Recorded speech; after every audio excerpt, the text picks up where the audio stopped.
Hello everyone, my name is Brendan Snyder. Thank you so much for joining me and welcome to another episode of Music Collection Best of the Box. So as part of my 11,000 CD collection, I've got 97 boxes like these that you see behind me. You can see some of them outside that doorway there. Each of those boxes holds 90 CDs. They look like this on the inside of it. And so each row in here has 30, adds up to the 90 CDs. And with 97 boxes, that totals 8,730 CDs. And I thought it would be interesting to select a different box for each episode and then reveal the contents inside for that episode. And so some of these boxes have things like whole artist collections, or it might be all of one genre like we're going to do today. Today is going to be an all glam metal edition. Other ones are latest purchases, or could be a collection of all one record label type, or might also be of used CD catch-all style box, which are what the first two episodes of this were about. But this one here is going to be all of one genre, being the glam metal edition. So before we dive into that though, if you are new to my channel and haven't already hit the subscribe button, please click the button. Also leave a comment, hit like, all those things help support my channel. I would greatly appreciate it.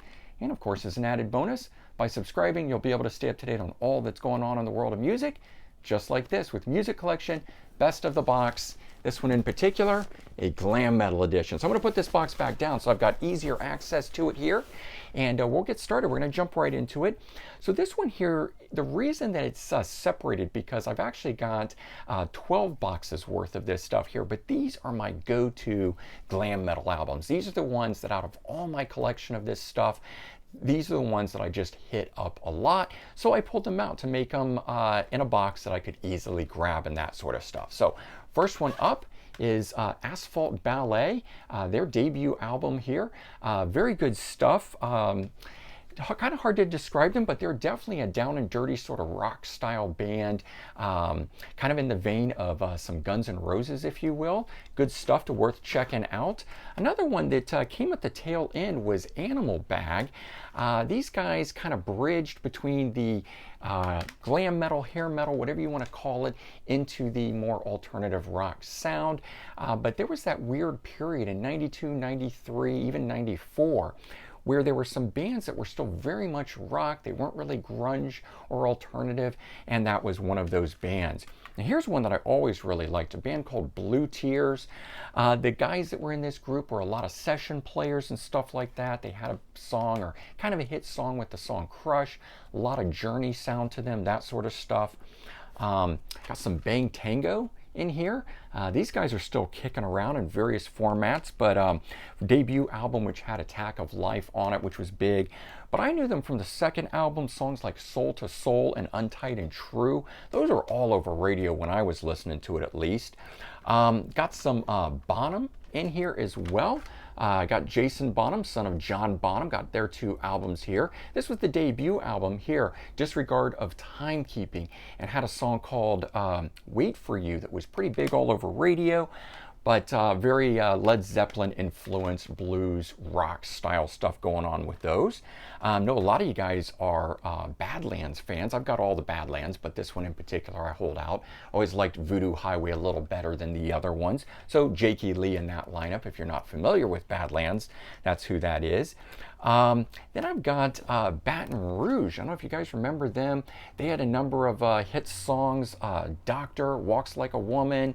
Off this album here, it had Desperate and Price of Love. That was the other one. So each of these had a couple radio hits on them that definitely made them worth checking out.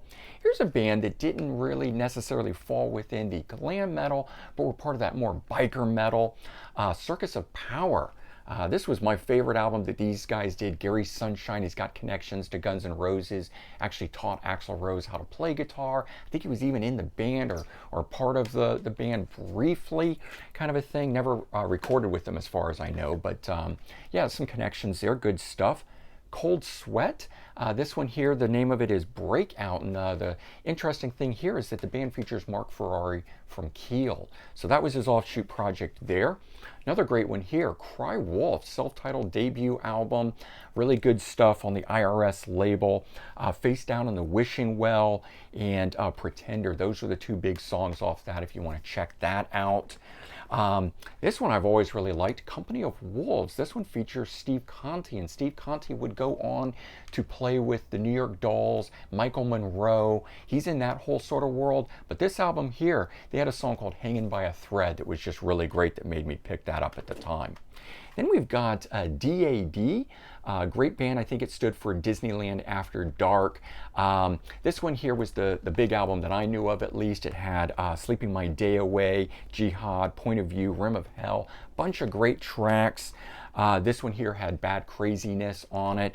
But again, both of these had tracks that were all over radio and stuff. So not so big necessarily on MTV and things like that, but definitely big amongst radio. I mean, everything that's in here, most of this stuff I knew of or heard something from radio, which is why I picked it up. Some of the stuff I'll pull out in here, though, is very rare, didn't know about it, just picked it up simply because it looked like it was part of the glam metal world and then turned out to be. Dirty White Boy, interesting one here, self-titled debut album. Well, actually, it's a bad reputation, not self-titled, but debut album, only one as far as I know. And the connection there with that band is that they features Earl Slick and the lineup. I'm sure there's some other members in there. I can't always recall all of these guys for you, but here's another one, Dirty Looks. I know a lot of you guys are fans of them. Turn of the Screws, my favorite album. Cool from the Wire is another great one, but this one here, great stuff. Big Dirty Looks fan. If you never checked them out, check them out. Depriest, this one here, Playa del Rock, good album. If you're familiar with London, comes from London and would have been their next album, but instead they went under the name Depriest and took everything that would have been recorded for that and put it on here. Later on, they've released some demos and live versions of what these songs are under the name London, but that's who Depriest is. And then DeMolls, this is a glam metal band if ever there was one. Lost some of it by the time they got to this, which is why I actually like this album better, Warped. But their debut album, which is now out on Rock Candy Records, that one is full on glam like poison. I mean, it is just so sugar-coated up. It is pure glam in and of itself right there. All right, then we got some Every Mother's Nightmare. Great band, highly underrated. Had the songs Walls Come Down, Love Can Make You Blind, and Long-Haired Country Boy off the debut. That's the stuff that really got them going. But I always liked the second album here. The song that came off of this was House of Pain. Didn't really get a lot of radio play or anything like that, but it still did good. Then we've got in here Faster Pussycat, the debut album. Wake Me When It's Over, which of course has the song House of Pain. That was the big one. When Every Mother's Nightmare came out with one and they had it, it kind of got confusing, I think, but this was the ballad that was so popular. And then this one here by Faster Pussycat, also called Whipped, Nonstop to Nowhere, was a song that came off of it, had some radio play, but unfortunately came out just a bit too late after the whole glam metal thing. And then I've got these two from Freak of Nature. So I've got the other, I guess it's the debut. This one is a B-sides. This one here, Gathering of Freaks, is the second album. But that's the band that Mike Tramp from White Lion did after breaking up White Lion. So good stuff. Now here's one of those bands that I was talking about where don't really know who these guys are, but flip this over and look at them and you go, hey, those guys are totally a glam band, or at least they're going to rock hard, right? And they do, so Flame. This is actually their second album. They have another album out as well. And then here's a band that, again, a lot of people don't call glam, but it came up in that time. I sort of call it biker metal. So this band here, Four Horsemen, and this is the album they got popular on. They had a couple EPs, I think, before this one here. Nobody Said It Was Easy was big. Rockin' Is My Business, Tired Wings, all of those songs. I mean, just great stuff. Very much in the vein of a Harder Edge, Black Crowes.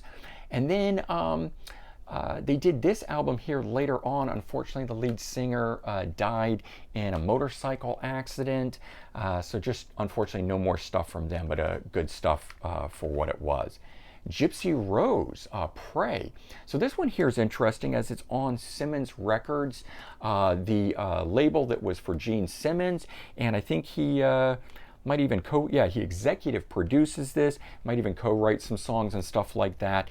Good stuff. I mean, unfortunately, almost nothing that Gene Simmons did or signed to his label did well, but that, some good stuff there. Heavy Bones, another really great one here. This one featuring a couple guys. You got Frankie Banali from Quiet Riot in here. You've got Joe Ellis from Cats and Boots. And then you've got Gary Hoey, who would go on to a pretty successful solo career, all in that band there. So again, good stuff. All right, then I've got some Hurricane in here, good band. We've got Hurricane Alice, another one that kind of ran under the radar. Wild, Young, and Crazy was the big one, I think, off of here. Jet Boy. All right, so we got Jet Boy, we got Sammy Yaffa in this lineup, coming from Hanoi Rocks, and then you've got a lot of other great guys in this thing. And now, I think it's Billy Rowe, the guitar player. He's with Buck Cherry. Right? So a lot of cool connections. I just love the way all of these bands cross-pollinate each other and connect and relate and stuff like that and move around with each other. Jesse Strange, a band that I always knew the name, didn't know anything from. Major label, Epic Records. So a lot of these things, they're on major labels, but just didn't go anywhere at the time. Raise a Little Hell as a song that eventually hearing I have now heard in other places and stuff like that, so worth checking out. Juliet, one of my all-time favorite glam bands from the era, has Kenny McGee. Sorry, I couldn't remember his name right there in the middle. Kenny McGee and the vocalist spot. This one here produced by Frankie Sullivan of Survivor, and it is just outstanding. If you don't know these guys, hunt this down. It's really hard to find, but it is definitely worth it. Randy Jackson's China Rain. So Randy Jackson of Zebra had a band. Good stuff there. Another one here, Jagged UK, because this is the US edition. In the UK, they're just called Jagged Edge, but here, Jagged Edge UK. Just again, pick this one up, didn't know anything about them, but look at those guys, right? So you can sometimes look at this stuff and just go, oh yeah, this is going to be good stuff. And so I picked up some of these doing just that. Got some Kik Tracy. This was an EP. I've got the debut album too, but this one here was an EP that they did where they changed their sound. Now the lead singer for Kik Tracy was actually up for running to join Motley Crue, but of course John Corabi got the gig. So it always made me like Kik Tracy a little bit more. Stephen Chiro, I think is how he says his last name. It's got a bunch of extra letters in there that are silent, so I'm never quite sure. Little Caesar. So this album here, doing the cover of Chain of Fools, really cool guys. Again, biker rock, blues rock more than anything. But of course, they're marketed with the hair glam metal stuff, so I include it in here. Don't give me any beef on that, guys. And this one here, Influence. Now, a couple cool things real quick. Okay, these guys appear in Terminator 2. So if you want to, they're playing Pole in the scene where Arnold Schwarzenegger, Terminator, goes in there and kicks some ass to get his outfit. This one, called Influence, has Earl Slick again playing. So that's why I was tracking Earl Slick. Now, if you don't know Earl Slick, he's played with Ian Hunter of Mott the Hoople and also David Bowie fame. So that's why I was tracking him down, loving the stuff that he does there. All right, got some Lillian Axe. I know some of you guys are fans out there. This album and then this one, I think they had two before this one here. But Poetic Justice and the song True Believer, when that one came on, I just thought that was a perfect song and absolutely was going to be a hit. And again, didn't really do anything. It was kind of unfortunate, but love the song, nonetheless. So, all right, here's one. Law and Order, again, kind of a biker rock band. Turn it over, you can see the guys there. There was a lot of that, leather and jeans and bikers and whatnot. Good stuff, worth checking out. I think all three of their albums are back in print. Leatherwolf, you guys remember them? They were much more of a metal band, but by the time they got to this one, Street Ready, they had pretty much just become a straight-ahead rock band, and that's why I picked that up, and that's why it's in this box here. Lost Boys with Randy O, vocalist, forget actually where he comes from. It'll probably strike me later. Lost Boys, it was built around him, and it's some good stuff there. Definitely worth checking out. Kenny McGee from Juliet that I was just talking about. So he formed his own band, Kenny McGee Disease, and that's that. And I love Kenny McGee. So he was also a guy that moved to the Tampa Bay area in Florida, where I was from growing up at the time.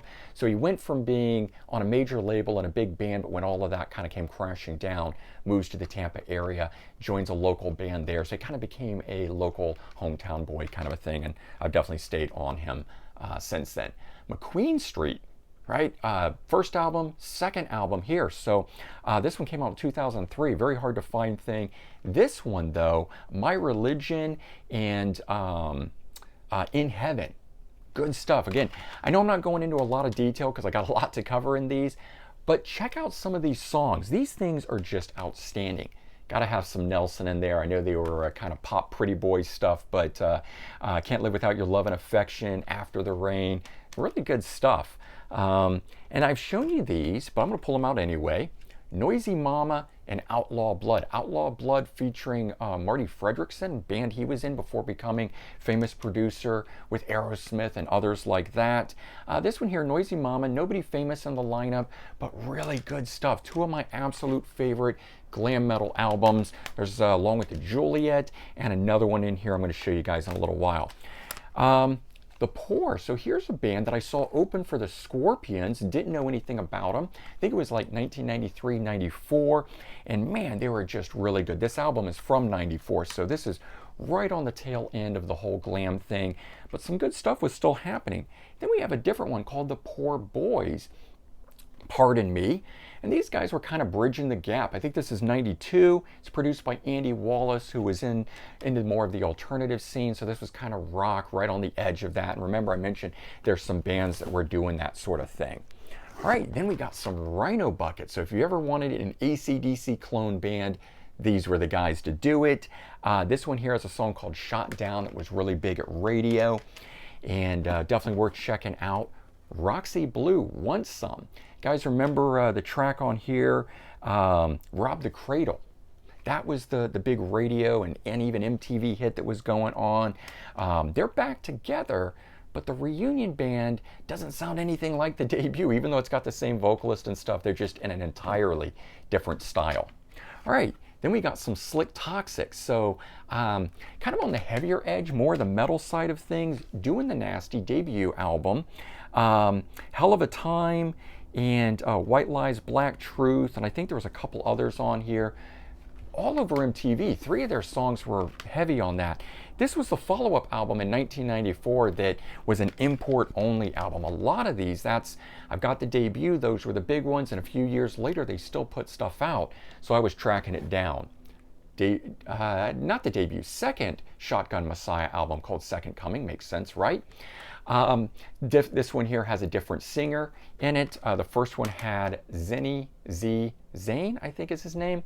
And then this one here, and I'm totally spacing on the guy's name, and I know you guys will tell me. Of course, I'll remember it as soon as the video's done, but good stuff there. It's out on Dive Bomb Records if you want to pick that one up.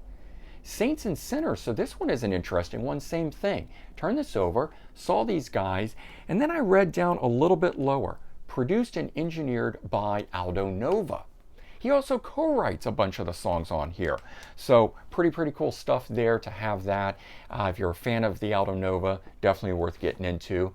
I'm pretty sure these are Australian guys, the Screaming Jets. Again, didn't remember them much, but again, you take a look at that and you go, yeah, those guys are gonna rock. And so I know they had some hits outside of the US. Sons of Angels, the song Cowgirl. This stuff here, I think they're a Swedish band at the time. This was 1990. Most of these center right around 89, 90, 91, that sort of era. Trouble Tribe, self-titled, really good stuff here. Don't remember the one that was the hit on it, but I definitely remember hearing it on the radio and stuff. And of course, I love that album cover. Pause it on that and you can go through it a little more. All right, Tough, What Comes Around Goes Around. So again, really sugar-coated glam metal, the glammiest glam you could be. These guys, they just took Poison to a whole other level. And then we've got a cool British band, Thunder. Debut album and the follow-up, Backstreet Symphony, Laughing at Judgment Day, or Laughing on Judgment Day. The debut had 5 huge hit singles on it, and definitely worth checking out.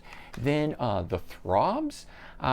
These guys here, I think Mike Nesmith's son was in this lineup here, and he was tied into Gilby Clarke and the band Candy and stuff like that. There's a whole history tied into there.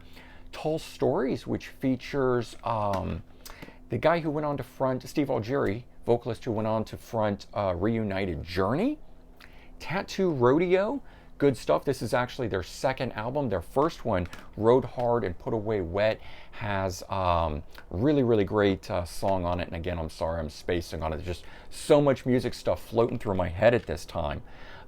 Group called The Toll, which actually has Madonna's brother is in here. And then T-Ride, one of those bands that I talked about, just absolute favorite of the hair band era. Go-to album all the time. 21 Guns, got the guitar player Scott Gorham from Thin Lizzy in here. Then you've got 2-Bit Thief.